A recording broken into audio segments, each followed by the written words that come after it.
Do you find language objectives difficult? Well, after this video, you'll be able to knock them out of the park. While content objectives emphasize facts, ideas, and content processes, language objectives support the development of language related to the content or process. Off to you.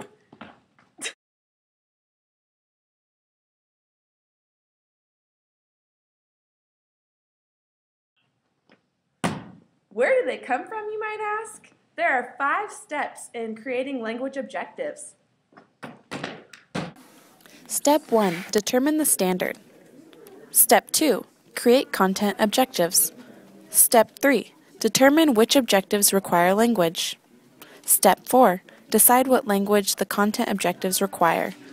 Step 5. Decide which language to focus on.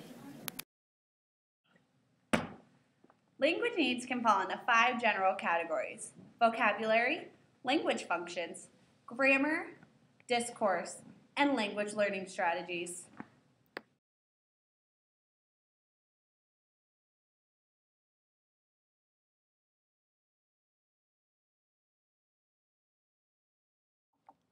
Here is a sample of a language objective.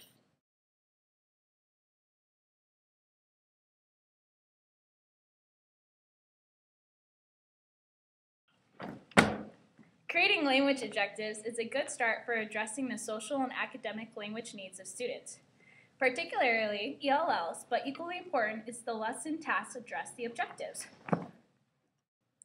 It is crucial to integrate language and content. There are 3 guidelines to do this. 1. Integrate language and content. 2. Use pedagogically sound techniques. And 3. Break down the language. Language objectives should be integrated into the classroom and not taught in isolation from it. These objectives were chosen for a Civil War lesson.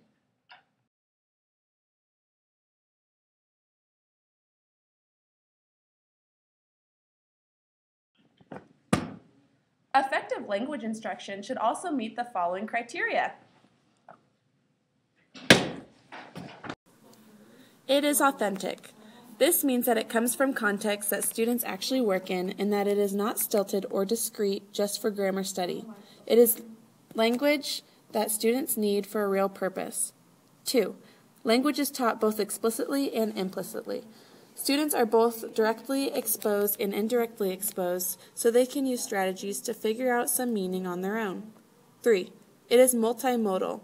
Students are exposed to language through different modes such as graphics, reading, and listening, and they can respond in text, drawing, and voice.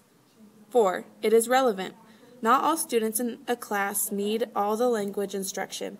The teacher can choose to whom the lesson is aimed to make it relevant. 5.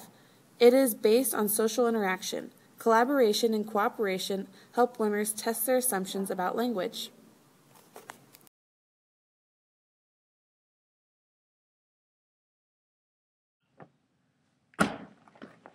Each language objective can actually imply a variety of aspects. For example, when using the language objectives, student will be able to apply past tense verbs.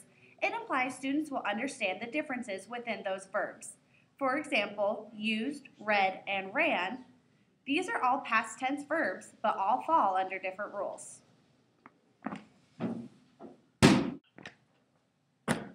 To sum it all up, language objectives are crucial to learning. As educators, we must know to create as well as integrate them into instruction. You are now masters of language objectives. Go hit it out of the park!